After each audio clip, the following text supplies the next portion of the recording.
ขอโอกาสพระสงฆ์มหาเถรานุเถระมีหลวงพ่อพระพรหมมงคลที่ปรึกษาเจ้าคณะภาค7ท่านเจ้าคุณพระพรหมเสนาบดีเจ้าคณะภาค7และท่านเจ้าคุณพระเทพปริยัติเจ้าคณะจังหวัดเชียงใหม่พระสงฆ์เถรานุเถระพระสังฆาธิการทุกรูปวันนี้เป็นวันที่ทางคณะสงฆ์จังหวัดเชียงใหม่โดยท่านเจ้าคุณพระเทพปริยัติเจ้าคณะจังหวัดได้นำเอามติมหาเถรสมาคมที่มีกำหนดการเวลาว่าปีหนึ่งให้มีการประชุมสัมมนาพระสังฆาธิการระดับวัดได้แก่เจ้าคณะอาวาสรองเจ้าวาดผู้ช่วยเจ้าวาดและพระสงฆ์เถรานุเถระที่ได้รับการแต่งตั้งใหม่โดยเฉพาะในวันนี้ทางหลวงพ่อพระพรหมมงคลหรือหลวงปู่ทองเจ้าวาดวัดพระธาตุศรีจอมทองวรวิหารได้มีเมตตาให้ใช้สถานที่แห่งนี้เป็นที่ประชุมสัมมนาพระสังฆาธิการระดับวัดซึ่งในการนี้ทางหลวงพ่อพระพรหมมงคลก็ได้มีเมตตาเอื้อเฟื้อให้สถานที่อาคารแห่งนี้เป็นที่ประชุมสัมมนาพระสังฆาธิการระดับวัดก็ต้องขอบพระคุณหลวงพ่อพระพรหมมงคลไว้ณที่นี้แล้วนอกจากนั้นก็ได้มีคุณหญิงสมนึกหรือด็อกเตอร์คุณหญิงสมนึกเปรมวัฒนะผู้เป็นอุบาสิกาเปี่ยมด้วยศรัทธาในบวรพุทธศาสนาได้จัดถวายพัดลมเป็นที่ระบายความร้อน3 ตัวด้วยกันก็2 ล้านกว่าก็ขอให้พระสงฆ์พระสังฆาธิการได้อนุโมทนากับท่านด็อกเตอร์คุณหญิงสมนึกเปรมวัฒนะไว้ณที่นี้ด้วยการประชุมตามกฎมหาเถรสมาคมระดับวัดก็ได้แก่การปกครองการศึกษาสงเคราะห์การเผยแผ่การสาธารณูสงเคราะห์และการศึกษาสงเคราะห์และสาธารณสงเคราะห์และงานพุทธมณฑลประจำจังหวัดเชียงใหม่ก็ได้เสร็จสิ้นลงไปแล้วท่านพระสังฆาธิการระดับวัดผู้ได้รับการอธิบายขยายความจากท่านต่างๆมีเจ้าคณะภาค7เป็นต้นเป็นประธานและในฝ่ายบ้านเมืองก็มีท่านผู้ว่าราชการจังหวัดเชียงใหม่พระสงฆ์มหาเถรานุเถระได้อธิบายขยายความ เพื่อให้เกิดความรู้ขึ้นมาใหม่และเพื่อย้ำซ้ำเรื่องเก่าๆที่เคยมีคำสั่งไปแล้วและเป็นเครื่องเตือนท่านเจ้าอาวาสรองเจ้าอาวาสผู้ช่วยเจ้าอาวาสทั้งหลายให้ทำหน้าที่ของท่านนั้นให้ถูกต้องตามพระดำรัสขององค์สมเด็จพระสัมมาสัมพุทธเจ้าที่พระองค์ได้ตรัสตอบพระเจ้าสุทโธทนะพุทธบิดาที่กรุงกบิลพัสดุหลังจากที่องค์สมเด็จพระสัมมาสัมพุทธเจ้าได้ตรัสรู้อนุตตรสัมมาสัมโพธิญาณเสวยวิมุตติสุข7 สัปดาห์เสร็จแล้วก็ได้น้อมรำลึกนึกถึงผู้มีคุณูปการะทั้งหลาย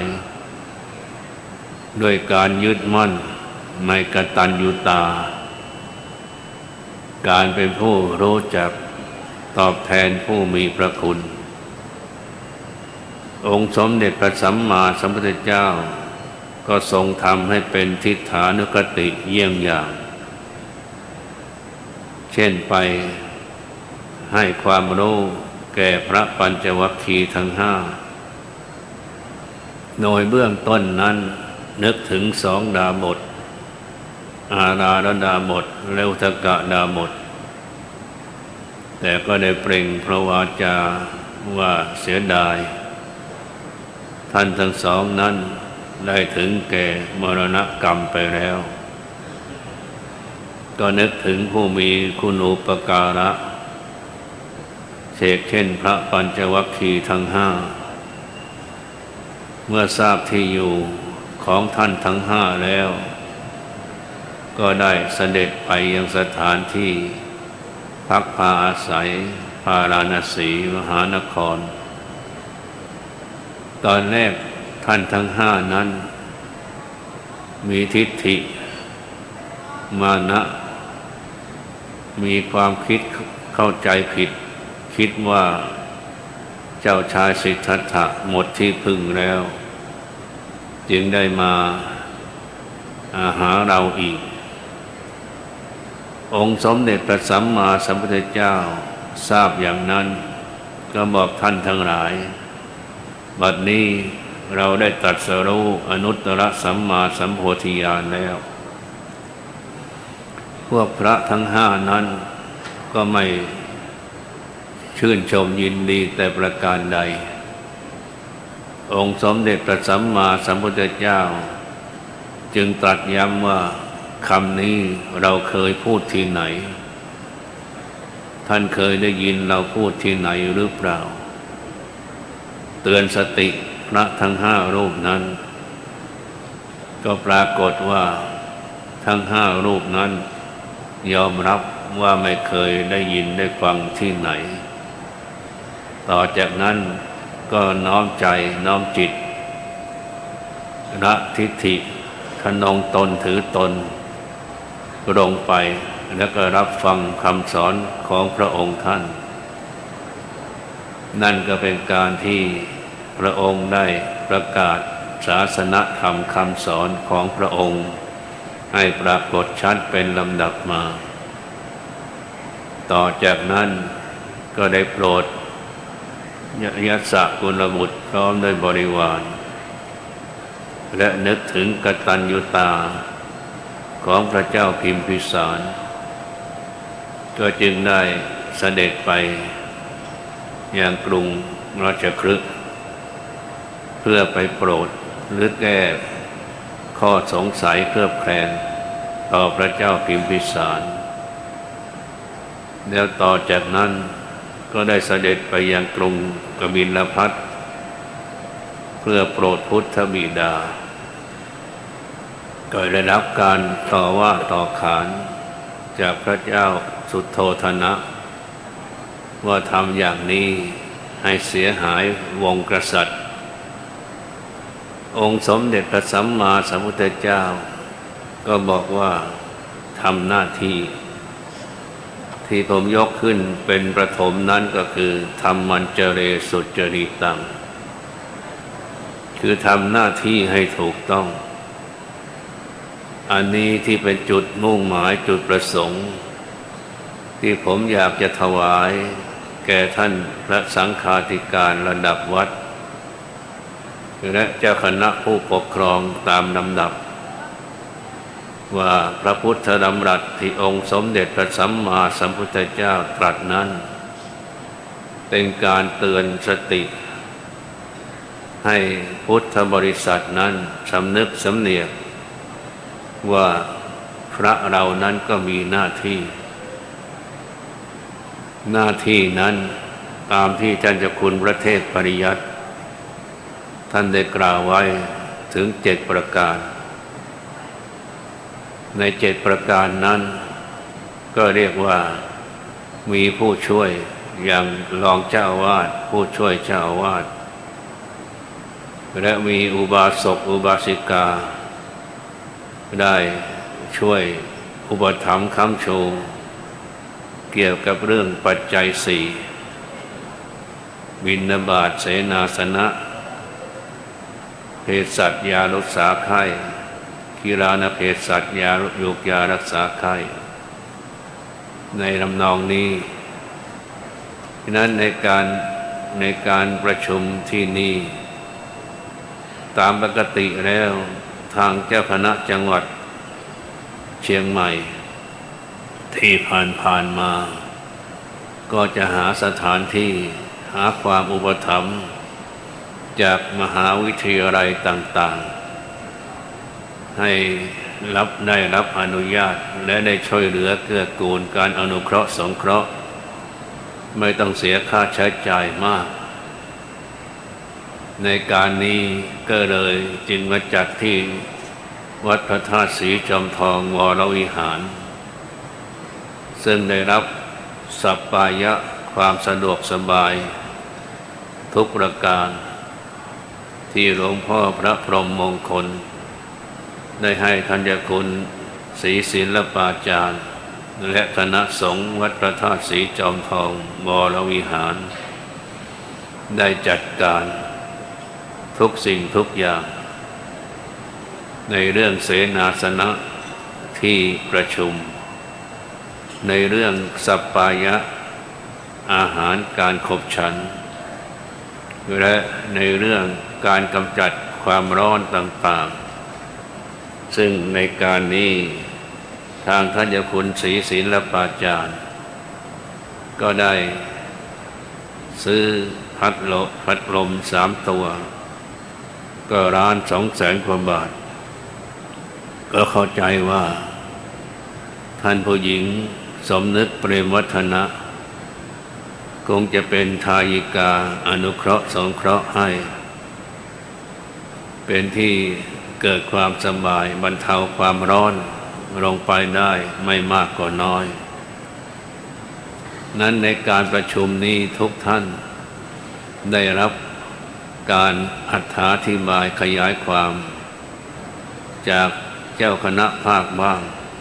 รองเจ้าคณะภาคบ้างเจ้าคณะจังหวัดบ้างรองเจ้าคณะจังหวัดบ้างตลอดถึงเราข้าราชการในทางบ้านเมืองก็ได้มาถวายให้ความรู้และเพิ่มเติมย้ำซ้ำเตือนให้พระสังฆาธิการทั้งหลายได้สำนึกสำเนียกในหน้าที่ตามที่ผมได้กล่าวไว้ข้างต้นที่พระเจ้าตรัสต่อพระเจ้าสุโธทนะว่าธรรมันเจเรสุจริตังบุคคลพึงทำหน้าที่ของตนเองให้ถูกต้องเพราะทุกคนมีหน้าที่ไม่ว่าจะเป็นใครก็มีหน้าที่ทำนั้นเจ้าวาดรองเจ้าวาดผู้ช่วยเจ้าอาวาสก็มีหน้าที่ตามที่ได้รับมอบหมายมีผู้ช่วยเจ้าอาวาสบางรูปท่านก็โต้แย้งว่าเจ้าอาวาสนั้นหวงตำแหน่งหวงการงานทำเสียเองทั้งหมด ไม่มอบหมายให้พระรองเจ้าวาดผู้ช่วยเจ้าวาดได้ช่วยเหลือเกื้อกูลในงานที่ได้มอบหมายไปนี่ผมได้รับทราบได้รับฟังว่าเจ้าวาดบางองค์นั้นหวงตำแหน่งมอบงานเขาแล้วก็ยังจะไปทำแทนเสียเองในทำนองนี้ก็มีแต่ไม่ใช่ทั้งหมดนั้นในการนี้ทุกรูปมีหน้าที่เจ้าวาดก็มีหน้าที่อย่างน้อยก็คือการปกครองหรือการให้การศึกษาหรือการสาธารณูปการการศึกษาการสาธารณูปการต่างๆก็แบ่งแยกหรือมอบหน้าที่มอบหมายให้รองเจ้าวาดผู้ช่วยเจ้าวาดนั้นไปจัดไปทำในลักษณะเช่นนี้ก็จะได้บรรเทาภาระธุระของเจ้าวาดลงไปได้บ้างแต่ก็ไม่ใช่ว่าจะทิ้งมอบงานให้แล้วก็ต้องตรวจตราพินิจพิจารณาว่าทำถูกต้องหรือไม่เป็นประการใดในทำนองนี้นั่นในการนี้ก็เรียกว่ามาให้รับทราบตามกฎมหาเถรสมาคม143ที่ย้ำซ้ำเติมเพิ่มเติมตักเตือนให้พระเจ้าพระสังฆาธิการระดับวัดได้น้อมนึกถึงหน้าที่เพราะหน้าที่นั้นเป็นสิ่งสำคัญทุกคนทุกระดับมีหน้าที่ด้วยกันทั้งนั้นว่าไม่ใช่จะว่าเป็นพระทางข้าราชการบ้านเมืองทางบ้านทางวัดก็ล้วนแต่มีหน้าที่ของแต่ละท่านแต่ละคนนั้นวันนี้ท่านทั้งหลายได้รับทราบคำอธิบายของเจ้าคณะภาค7รองเจ้าคณะภาค7เจ้าคณะจังหวัดรองเจ้าคณะจังหวัดและท่านข้าราชการมีท่านผู้ว่าราชการเป็นต้นก็ได้ให้ความรู้ความเข้าใจในหน้าที่ของแต่ละท่านนั้นในการนี้ก็ขอฝากคติธรรมสำหรับพระสังฆาธิการเอาไว้ว่าเรามีหน้าที่ในการเป็นเจ้าอาวาสหรือเป็นรองเจ้าอาวาสเป็นผู้ช่วยเจ้าอาวาสประการหนึ่งนั้นต้องครองตนก็หมายถึงว่ามีความรู้ทางศาสนาพอสมควรไม่จำเป็นจะต้องจบปริญญาแต่ว่าถือหลักคำสอนขององค์สมเด็จพระสัมมาสัมพุทธเจ้าเป็นต้นเป็นประธานนั่นก็คือความรู้อะไรรู้ในหน้าที่ของตนหน้าที่ของตนมีอะไรจะต้องทำอะไรทำหน้าที่นั้นให้ครบถ้วนบริบูรณ์ส่วนรองเจ้าอาวาสก็มีหน้าที่ตามที่ได้รับมอบหมายจากเจ้าอาวาสหรือผู้ช่วยเจ้าอาวาสก็ทำหน้าที่ตามที่ได้รับแบ่งงานกันให้ถูกต้องไม่ละทิ้งการงานให้เสียการแต่ประการใดไม่ว่าจะเป็นการศึกษาไม่ว่าจะเป็นการเผยแผ่เพราะการปกครองนั้นเป็นเรื่องของเจ้าอาวาสที่จะต้องดูแลทั้งการปกครองตนทั้งการปกครองหมู่คณะเหล่านี้เป็นต้นก็เรียกว่าประการหนึ่งให้มีความประพฤติที่ดีงาม บางองค์นั้นบางทีจริยาความประพฤติไม่เหมาะสมทำให้คนที่เขาเห็นก็ได้รับข้อกระหานินทาติติงติเตียนบ้างอันนี้ก็เราเป็นปุถุชนก็ยังมีข้อบกพร่องผิดพลาดแต่เมื่อได้รับการติติงตักเตือนเราก็ทำข้อบกพร่องผิดพลาดนั้นให้ถูกต้องเรียกว่าประพฤติตนดีและการต่อมาสุจริตซื่อสัตย์สุจริตในหน้าที่ของตนเองนั้นประการต่อมาก็คืออดทนมีเหตุมีผลนี่ก็เป็นเรื่องของท่านเจ้าวาดรองเจ้าวาดผู้ช่วยเจ้าวาดตามที่ได้รับมอบหมายประการต่อมานั้นได้ปกครองพระสงฆ์ผู้อยู่ภายใต้การปกครองก็ต้องมีพรหมวิหารธรรม4ประการดังที่ท่านรู้กันแล้วเมตตากรุณามุทิตาและอุเบกขาในการปกครองไม่ใช่ข่มเหงรังแกไม่ใช่ใส่ร้ายป้ายสีแต่การปกครองนั้นก็คือช่วยว่ากล่าวตักเตือนอันใดที่บกพร่องก็ทำให้บริบูรณ์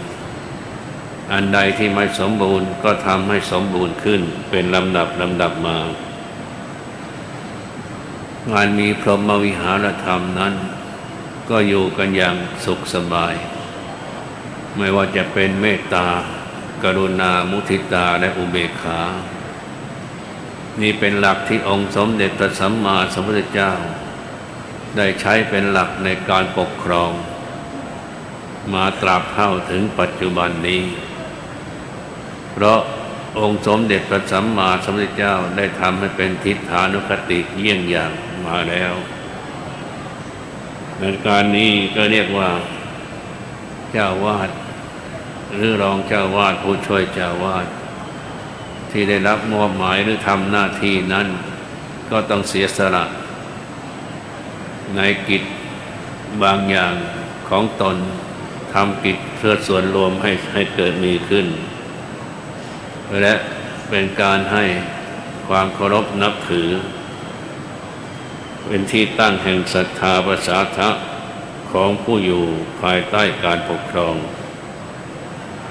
การครองงานก็คือว่ารู้จักหน้าที่ไม่ละทิ้งหน้าที่ทำการงานของตนเองนั้นให้ถูกต้องไม่บกพร่องแต่ประการใดประการสุดท้ายก็ขอให้ธรรมะซึ่งท่านทั้งหลายได้รู้ได้เข้าใจได้ศึกษาเล่าเรียนมาแล้ว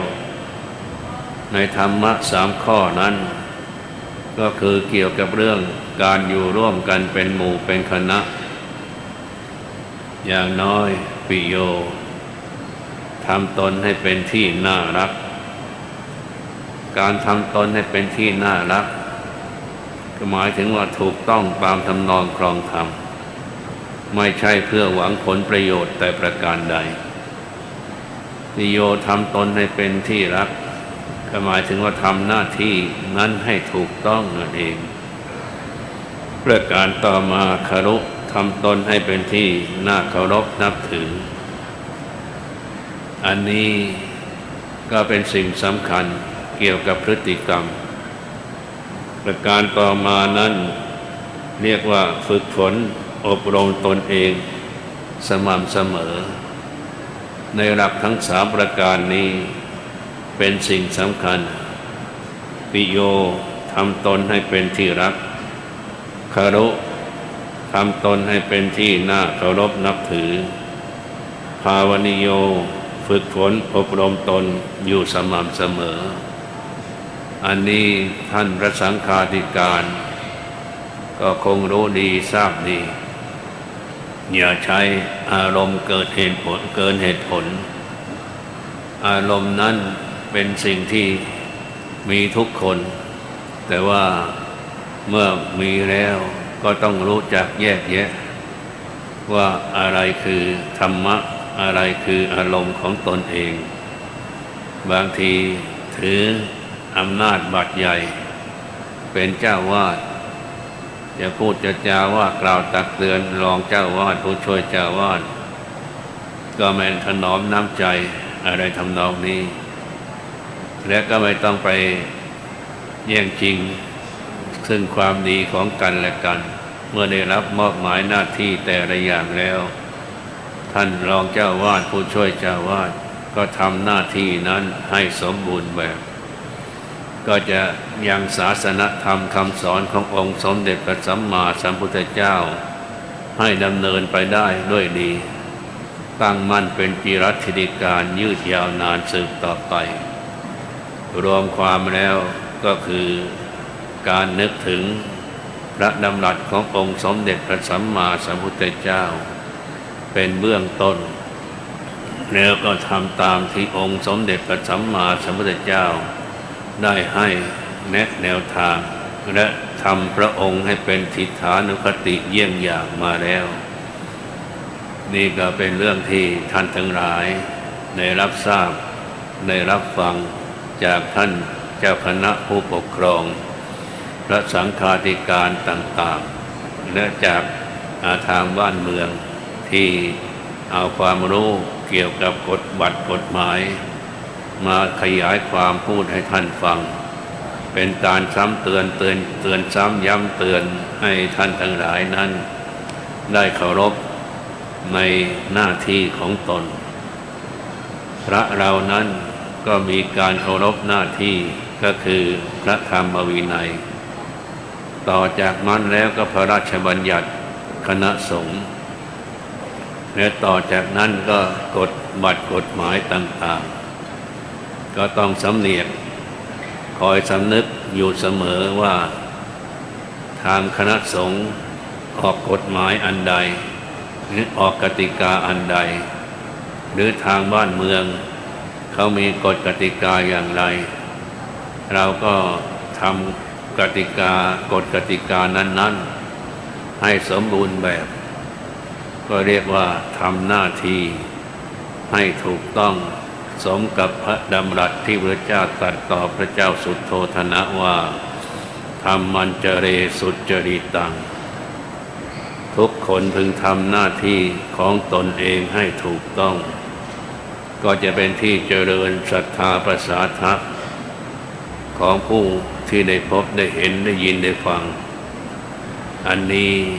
ผมพูดนี้ก็เท่ากับว่าไปสอนสังฆราชหรือสอนจระเข้ให้ว่ายน้ำก็ได้บางทีท่านอาจจะรู้ดีแล้วแต่ว่าบางทีก็ขาดสติสัมปชัญญะผมในฐานะที่ได้รับเมตตาจากเจ้าคณะภาค7ให้มาเป็นองค์ปิดการประชุมสัมมนาพระสังฆาธิการระดับวัดก็ขอกล่าวเป็นทิฏฐานุคติเยี่ยงอย่างพอสมควรต่อจากนี้ขออาราธนาพระสังฆาธิการระดับวัดและมหาเถรานุเถระที่อยู่ในที่ประชุมแห่งนี้ได้น้อมรำลึกนึกถึงพระคุณขององค์สมเด็จพระสัมมาสัมพุทธเจ้าที่พระองค์ได้ถวายแนวทางเอาไว้นำเอาพระดำรัสของพระองค์นั้นมาตกแต่งจัดการจัดทำและให้น้อมนึกถึงเพราะเราอยู่ภายใต้การปกครองของบ้านเมืองก็น้อมนึกถึงพระเดชพระคุณของพระบาทสมเด็จพระเจ้าอยู่หัวรัชกาลที่9พระบาทสมเด็จพระเจ้าอยู่หัวรัชกาลที่10และสมเด็จพระนางเจ้าพระบรมราชินีนาถที่เราเคยได้อยู่ภายใต้บรมโพธิสมภารที่พระองค์ได้ตรัสจะเป็นการตรัสย้ำซ้ำเตือนอะไรก็แล้วแต่เมื่อท่านมีพระคุณต่อเราอย่างนี้ ก็ขออาราธนาพระสังฆาธิการทุกระดับชั้นได้น้อมนึกถึงคุณูปการะที่พระองค์ท่านได้ให้การอุปถัมภ์ค้ำชูมาโดยลำดับและขออาราธนาพระสังฆาธิการทุกรูปได้ตั้งจิตอธิษฐานน้อมนึกเอาบุญกุศลที่ได้สั่งสมอบรมมานั้นถวายเป็นพระราชกุศลแด่พระบาทสมเด็จพระเจ้าอยู่หัวรัชกาลที่ 9แด่สมเด็จพระนางเจ้าพระบรมราชินีนาถรัชกาลที่ 9และถวายพระราชกุศลแด่พระบาทสมเด็จพระเจ้าอยู่หัวรัชกาลที่ 10ขอให้ทั้ง3พระองค์นั้นจะสิงสถิตอยู่ณสถานที่แห่งใดขอได้โปรดอนุโมทนาส่วนบุญส่วนกุศลของทุกท่านก็ขออาราธนาท่านพระสังฆาธิการทั้งหลายได้ตั้งจิตอธิษฐานน้อมถวายเป็นราชปรีเป็นพระราชกุศลเป็นเวลาสัก30 วินาทีขออาราธนา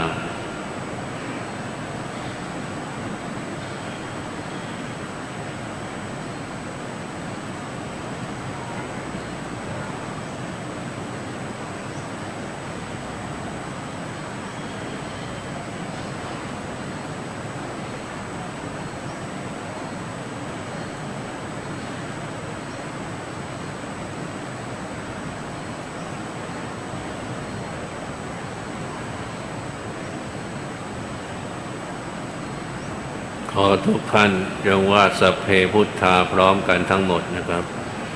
สัพเพพุทธาปราปัตตาปัจเจกานัน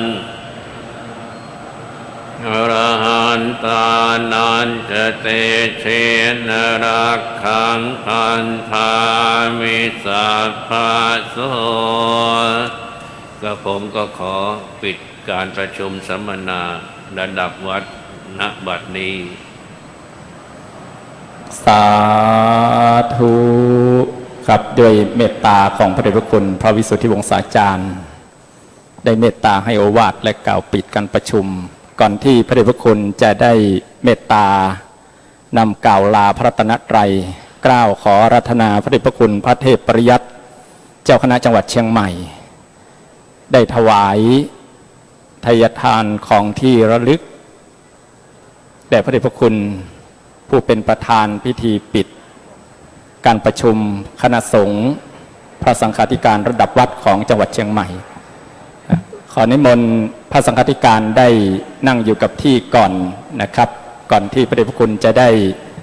นำลาพระรัตนตรัยในโอกาสนี้พระเดชพระคุณพระเทพปริยัติในนามของคณะสงฆ์จังหวัดเชียงใหม่จะได้น้อมถวายปัจจัยบำรุงสถานที่ที่พระเดชพระคุณหลวงปู่พระพรหมมงคลได้เมตตาอุปถัมภ์ในการอนุญาตให้ใช้มหาศาลาหทัยนเรศแห่งนี้ในการประชุมคณะสงฆ์ประจำปี2561จำนวน 50,000 บาทและในโอกาสเดียวกันนี้พระเดชพระคุณหลวงปู่ซึ่งท่านอาจารย์เจ้าคุณพระศรีศิลปจารย์ได้แจ้งว่าพระเดชพระคุณหลวงปู่จะขอมอบปัจจัยจำนวน 50,000 บาทนั้นให้กับคณะสงฆ์จังหวัดเชียงใหม่เพื่อการดำเนินกิจการของคณะสงฆ์สืบไปขอนิมนต์ทุกรูปสาธุพร้อมกัน3 ครั้งครับผมสาธุสาธุสาธุกับเมตตาของพระเดชพระคุณหลวงปู่พระพรหมมงคลและท่านอาจารย์เจ้าคุณศรีศิลปจารย์ในโอกาสนี้พระเดชพระคุณพระวิสุทธิวงศาจารย์ประธานการปิดประชุมพระสังฆาธิการระดับวัดของคณะสงฆ์จังหวัดเชียงใหม่จะได้เมตตานำราพระรัตนตรัยครับผมอรหังสัมมาสัมพุทโธภะคะวา อะระหังสัมมาสัมพุทโธภควา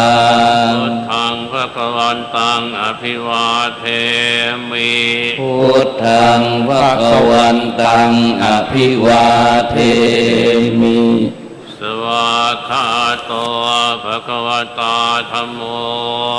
สวากขาโตภควตาธัมโม ธัมมังนัมสสามิ ธัมมังนัมมัสสามิ สุปฏิปันโนภะคะวะโตสาวกสังโฆ สุปฏิปันโนภควโตสาวกสังโฆ สังฆังนามามิ สังฆังนะมามิ